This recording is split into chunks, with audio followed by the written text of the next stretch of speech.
isang eskinita sa Bagong Silang, Caloocan, hindi tilaok ng manok ang gumigising sa mga taga rito. Kundi kalansing ng bolilyo, malutong na balasa ng baraha, at tunog ng bariyang bumabagsak sa lupa. Senior citizen ka na. Senyor, sa jeep lang yun ha. Sa lugar na ito, 24/7 ang bingo at blockbuster ang sugal sa kada kanto.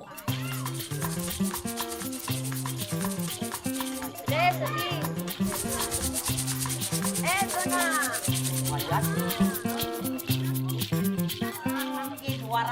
Ikaw, isa. Dalawa yan. Yan. Siya.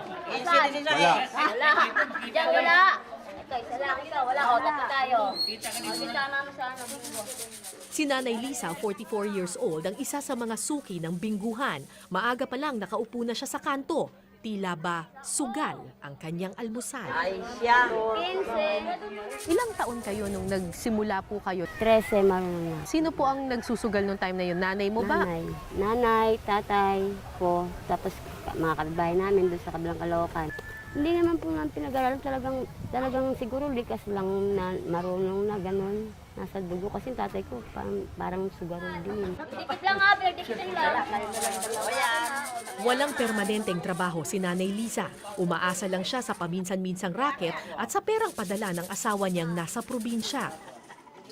Ito ang ginagamit niyang puhunan para sa sugal. At katwiran niya, pinalalago lang naman daw niya ang pera. Kayo po ba ay sugarol? Admit, sugarol po ako, namin ko po.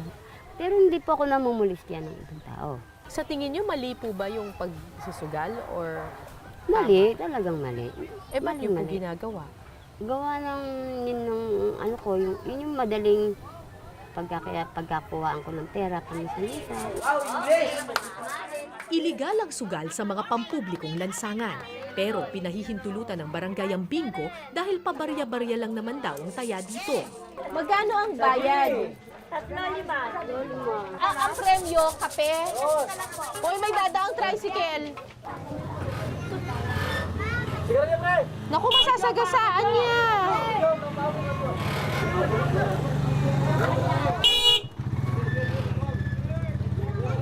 Babalik ka namin dyan.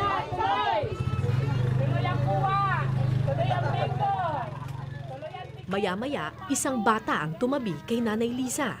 Sino ito? Anak mo. Anong pangalan mo? Charlie. Ang cute naman ni Charlie. Ilan taon ka na, Charlie? 7. Hanggang grade 1 lamang ang inabot ni Charlie sa eskwelahan. Kailangang tumigil sa pag-aaral dahil kapos na daw sa pera. Kung nagpapadala si Papa, pampasok ko, bibili niya ng bag, tapos notebook, isusagal na. Sayang ang pinapadala ni Papa, pinaghihirapan niya. Tapos, Ay, susagal na. ikaw, okay lang ba sa'yo nagsusugal si Mama? Okay. Ha? Okay. Bakit okay lang sa'yo? Kasi, nagpapalago sa para meron kang malaman. Oh, bingo, bingo. Yes! Hindi po ba mas maganda na yung mga pinangsusugal ninyo, imbis na ipangsugal, ipang project na lang dun sa mga bata, dun sa school nila? Meron kasing yung project nila hindi sapat sa pera kung ganon. Ano ba, 20 lang nga ako, 30, 50, hindi sapat, madam. Kasi ipa-project po niya, wala pong kakainin yung isa kong anak. So kumbaga nakikita ninyo yung sugal na lang yung paraan para kahit papano lumaki yung pera. Yung maliit na pera na hawak ninyo. Anong ganun, ma'am. Pero umaasa ako sa mga anak ko, sana huwag na mangyari sa buhay ko. Yung ganun.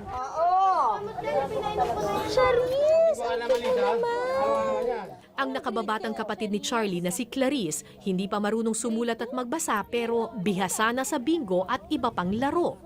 Nagsusugal din si Charisse? Opo, ginagaya niya po kami. Anong klaseng sugal ang alam mo? Ikot po, pwede tao ibon. Ano yung tao ibon? Ganyan po, hulaan nila. Kahit ano tao, ibon, tas tao, dalawa lang itatayan. So ikaw marunong ka rin magsugal? Sa unang tingin, animoy laro-laro lang ang bingo.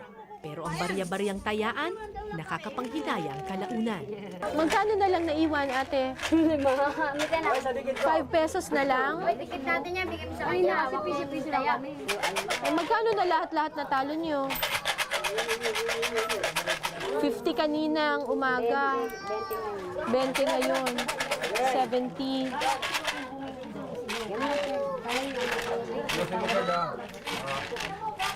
Hindi pa kayo titigil?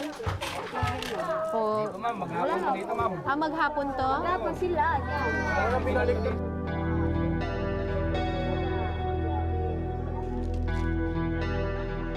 Lumipas ang ilang oras, nasa bingguhan pa rin si Nanay Lisa.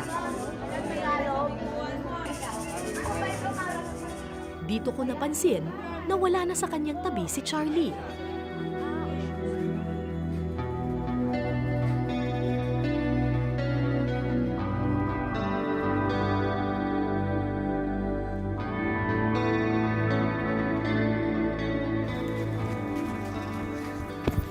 Charlie!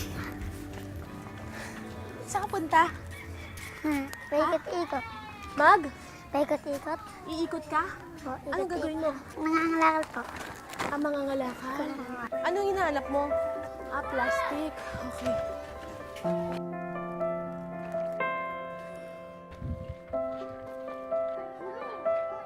Tila nabaliktad na ang mundo. Bata ang nagtatrabaho habang ang ina naglalaro. Eh bakit ka ba nagkakalakal? Hindi ka naman dapat nagtatrabaho, di ba? Para po may pagkain po kami kahit pang walang pera. Tapos pang pang nakabente na po, nabili kami yung kanin. Ano po bang meron sa sugal at bakit gustong-gusto niyo po ito at hinahanap-hanap ninyo? Ano, masarap, nakahawak ng baraha, yan nakahawak ng bulitas, yung pangkalog, yung Oo. bunggo. Basta masaya kami. Gaya ka na, dito mama ako ang sasaya ko dun kasi may kape. Akala ko dito taming 20 ko, tuwan-tuwa kanina yung 20 ko, tumama eh.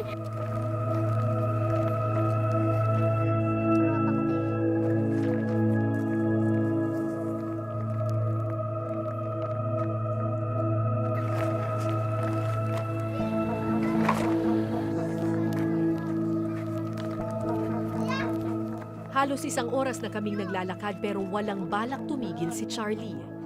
Kuya, anong lugar na ba ito? Level 6 po, 60. Ano ba to? Caloocan pa? Bulacan na? Bulacan na po. Bulacan na to?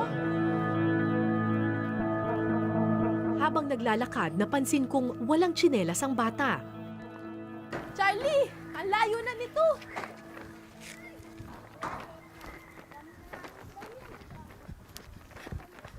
Wala ka bang tsinelas? Wala. Ha? Hindi, diretso. Hindi ka ba hanapin ng mama mo? Hindi. Ha? Baka hanapin ka ni mama mo? Hindi. Hindi? Tirik na ang araw at mainit na ang semento ng mga oras na iyon. Ang layo na nito. Tiyak masakit na sa talampakan ang maglakad, pero hindi tumigil ang bata. Yung bata na. Oy! Ano kayong mami? Ay, ito si Clarice? Ha? Tutulog. Dahil si Clarice? Ha? Charlie? Wala nga. Si Clarice? Wala nga. Uy, nasa araw ko lang dito. Ay, mga anak ko kakain na.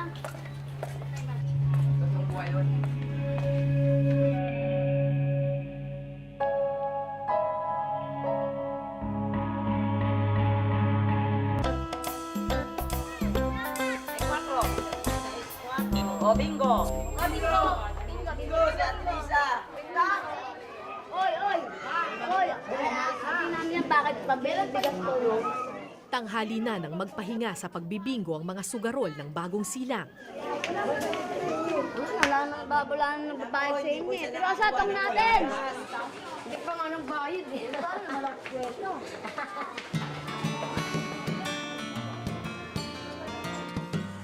Naghanda ng tanghalian si Nanay Lisa para sa kanyang mga anak.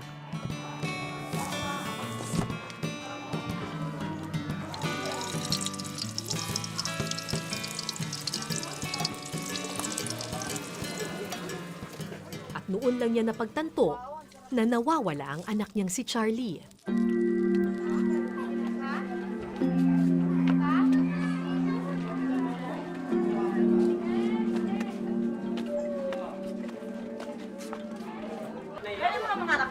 Nahanap ko nga yung mga anak ko eh. Wala. Nag-ikot si Nanay Lisa sa mga eskinita. Toyo! Ako yung mami. Ano ito si Clarice? Ha? Tutulog. Charlie si Clarice? Ha? Charlie? Wala niya. Si Clarice? Wala nga. Uy, nasa anak ko lang dito. Wala. Dito. Baka nakikita na. Ano? Ano mga anak ko kakain na? Kumain din isa. At nang di magbunga ang kanyang paghahanap, kumatok sa kapitbahay at nag-ayang magbingo na lang muli. Linda! Timel! Ka na! Oy, labanan niyo raw to. Labanan niyo na ako! Oh, gutom na to nga magsugal.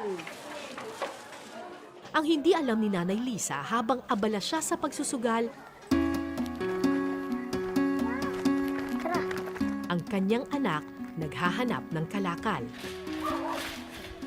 Charlie! Charlie! Charlie! Ito, pwede ba to? Opo.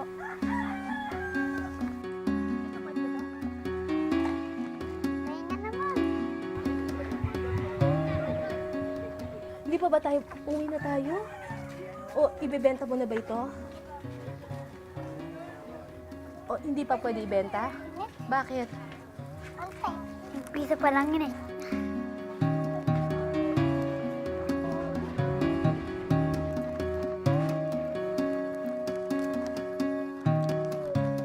Ang layo na nilakad natin mula Caloocan, tumawid na ng ilog hanggang makarating dun sa resettlement site sa Bulacan. Pero, teka, nasa na ba siya? Para kumita ng 10 piso, kailangan raw mapuno ng bote at plastik ang kanyang sako.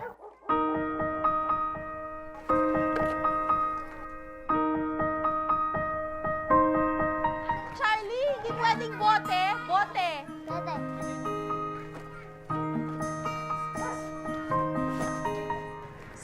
Saan na tayo pupunta ngayon? Bebenta na.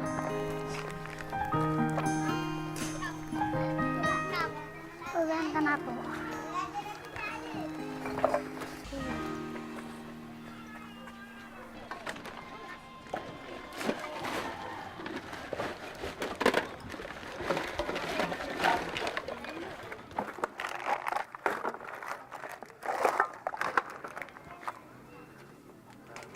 Ang kinita niya ay yung lata na nakuha niya nasa 50 centavos, yung bote 4 pesos, yung plastic hindi umabot ng 1 kilo kaya 8 pesos lang yung kinita niya doon. All in all, 12 pesos and 50 centavos. Pero dahil suki si Charlie doon, masipag daw mga lakal, sabi nung ate, binigyan niya ng 13 pesos yung bata.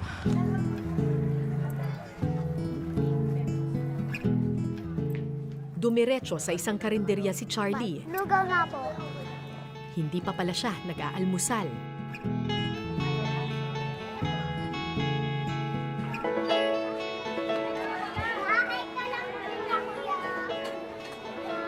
Ganito. Kalang. Aminalin pa.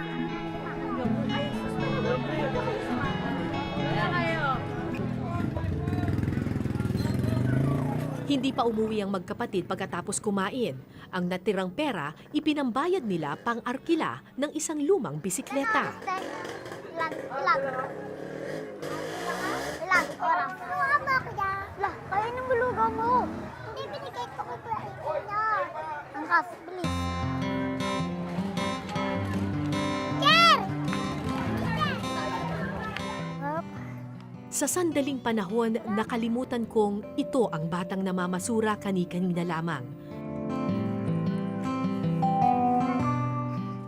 Namutawi ang inosente niyang ngiti at si Charlie ay naging batang muli.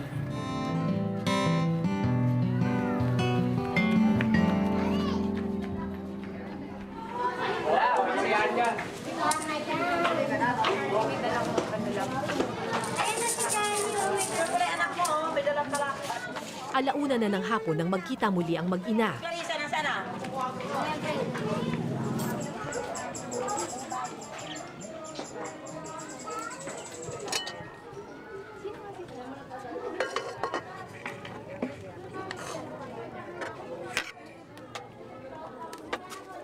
Dumi ang balat mo, no? Hugas na dito kamay, dali. Ito na ko. Tapos huwag pipisi ka. Sa kabila ng kanyang pagsusugal, malambing si Nanay Lisa sa kanyang mga anak. Ang kapan mo, wala pa dito. Nasaan na? Saan ka nakakarating? Saan ka nangalakal? Diyan. Wala, kaya pa kami kumakain. Ubus na. Wala na. Wala ng pagkain. Kain ka na? Saan ka galing? Ate Jenny, kiba sabi ko sa'yo? Ano ka pala Ate Jenny lang?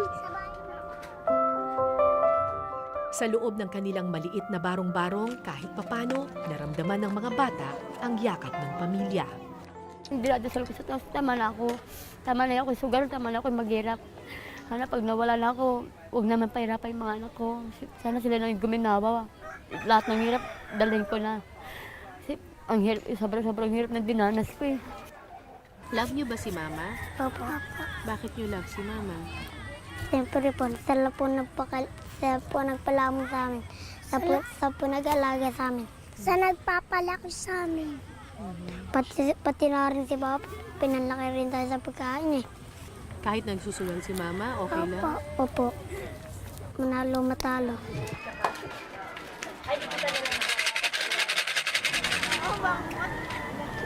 Pagkatapos kumain, sinamahan ko si Nanay Lisa na mag-ikot sa komunidad. Wala na raw kasi siyang pera, kaya maniningil na raw siya ng kita.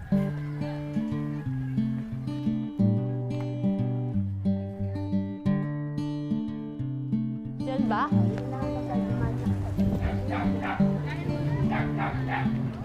Mahaba-haba rin ang nilakad namin patungo sa kabilang barangay. Suke! Tao po. Sa isang sari-sari store na pinagbentahan niya ng produkto, nakakuha siya ng 80 pesos. Hindi manulugulugan. Short ka lang. Saan kaya niya gagamitin ang perang ito? Nalaman ko ang sagot, pagsapit ng dilim.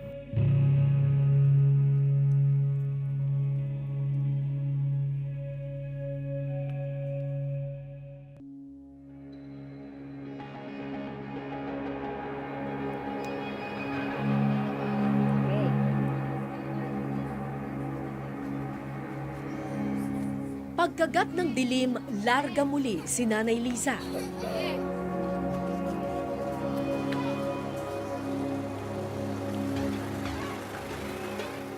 Ano pong meron dun sa tawid na ilog? Patay, dadaya akong susugal. Magbaka sakali. Konting pera ko, baka dumami doon. Konti. Ganon. Papalago, bale. Palago, yun. Eh, baka pwede rin palugi. Minsan. Ito matarik.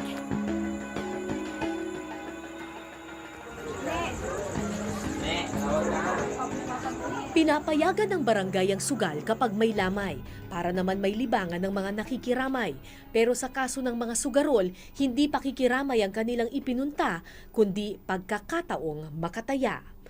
So gaano po karaming lamayan ang pinupuntahan ninyo sa isang gabi? Nakakatatlo ka na ganun. Tatlo? Mm-mm. Ganun karami ang Ikot kasi namamatay dito? kami. Ay, hindi naman natin gusto mamatay, pero talagang ganun eh. Talagang meron po talaga. Kasi pag dito may namatay, ano ba isa, lahat na dire-diretso. Sunod-sunod ng patay. Dito sa lugar namin dito. Ganyan. Sa isang resettlement site sa Bulacan, unang nagtungo si Nanay Liza. Nabalitaan daw niyang may namatay dito kamakailan.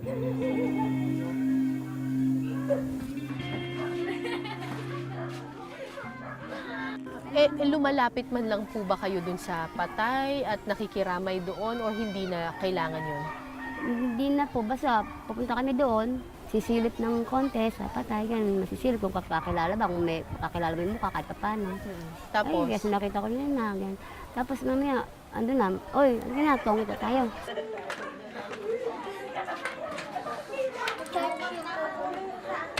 Meron talagang susugal dyan sa labas. Ano yun, okay lang sa inyo yun? Okay na lang din kasi una man, wala kami pinag-aanohan. Kahit na lang pabili na kanila. Kasi nagbibigay din sila. Hindi po sila kahit papaano. Maagang napasabak sa Tong Eats si Nanay Liza.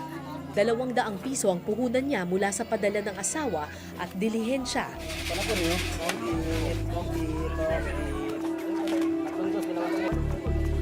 Ganun. 15, gas 5, 20. Kabilang mo.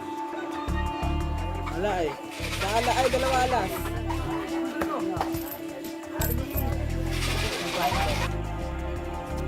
Wala eh, hindi na talaga pa ngayon na tao ko man. Ay, Wala mo.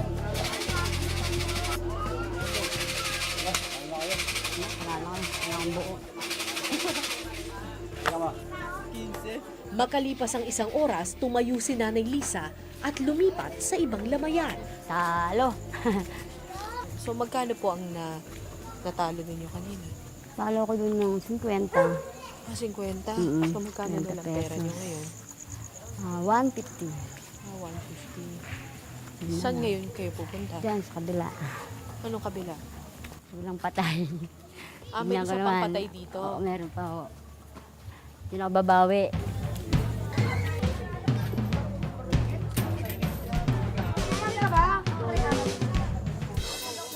Anong sila? Lucky 9? Lucky 9. Yan yung tumaya 5-5. Habang palipat-lipat sa lamayan si Nanay Liza, ang kanyang mga anak nagpapalipat-lipat naman sa mga tindahan.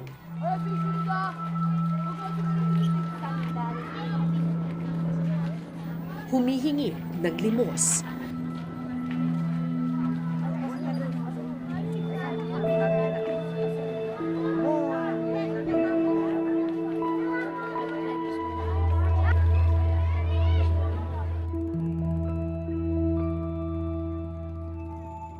Saan kayo namamalimos? Palengke. Sa palengke. Anak buhay din naman yung palimos na, diba? Tapos nanguha ko ng banching ko. Nanganap po ako ng banching ko. Tapos pinapabariya ko. Yan po. Bakit kailangan mamalimos or maghanap buhay? Wala lang po. Para saan? Si mama, para kay mama, iba para ibingan po ng pagkain.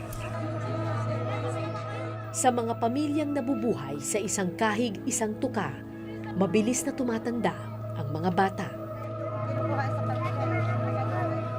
Hindi ako magtataka kung pagdating ng panahon, matututunan din nilang maghanap buhay sa piling ng mga patay.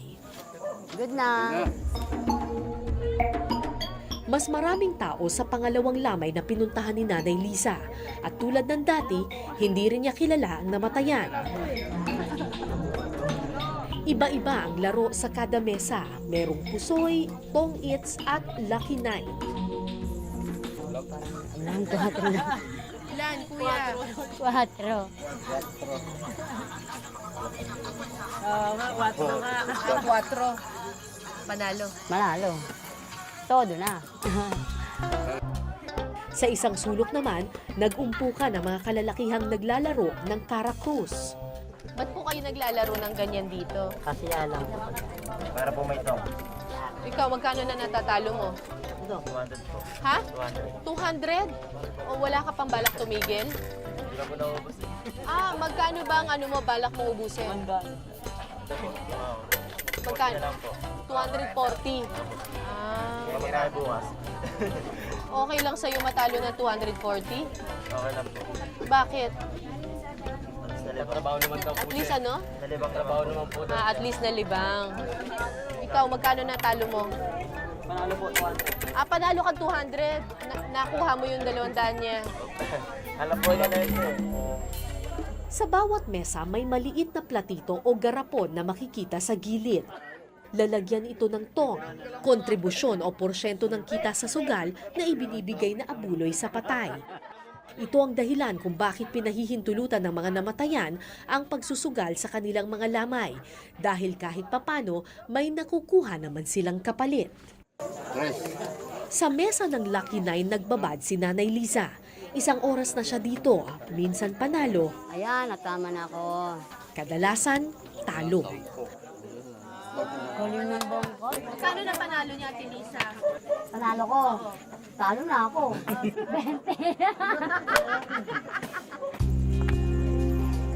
20. Sunod-sunod man ang talo, sige pa rin ang sugarol. Talo lahat. Oo, 9. Pasado alas 11 na nang magdesisyong tumayo sa mesa si Nanay Lisa. Talo siya ng 40 pesos. Mahigit 100 piso na lang ang naiwan sa kanyang bulsa. Magsusugal pa kayo. Ano? Siguro, pang-almusal na namin ito bukas maga. Mahirap po lang pang-almusal ang aking mga babies. Ang ganda nun talagang patalo ko pa pag sinularte. Okay.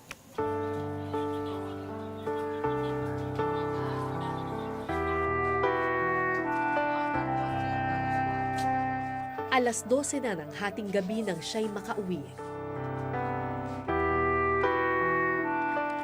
Tulog na ang mga bata, mahimbing na nananaginip.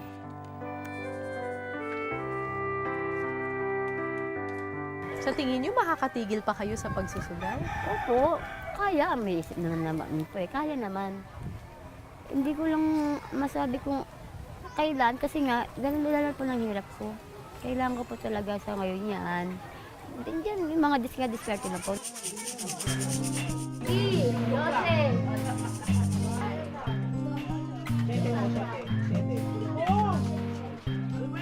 Madaling husgahan ang mga sugarol tulad ni Nanay Liza.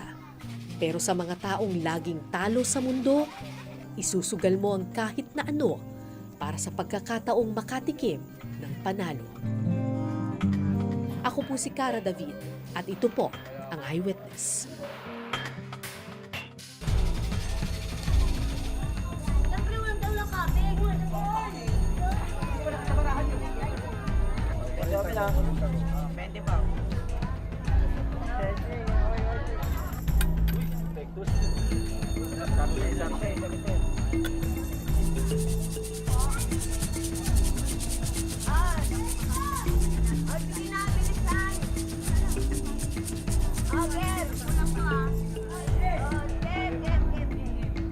Maraming salamat sa pagtutok ninyo sa Eyewitness, mga kapuso. Anong masasabi ninyo sa dokumentaryong ito? I-comment nyo na yan. Tapos mag-subscribe na rin kayo sa GMA Public Affairs YouTube channel.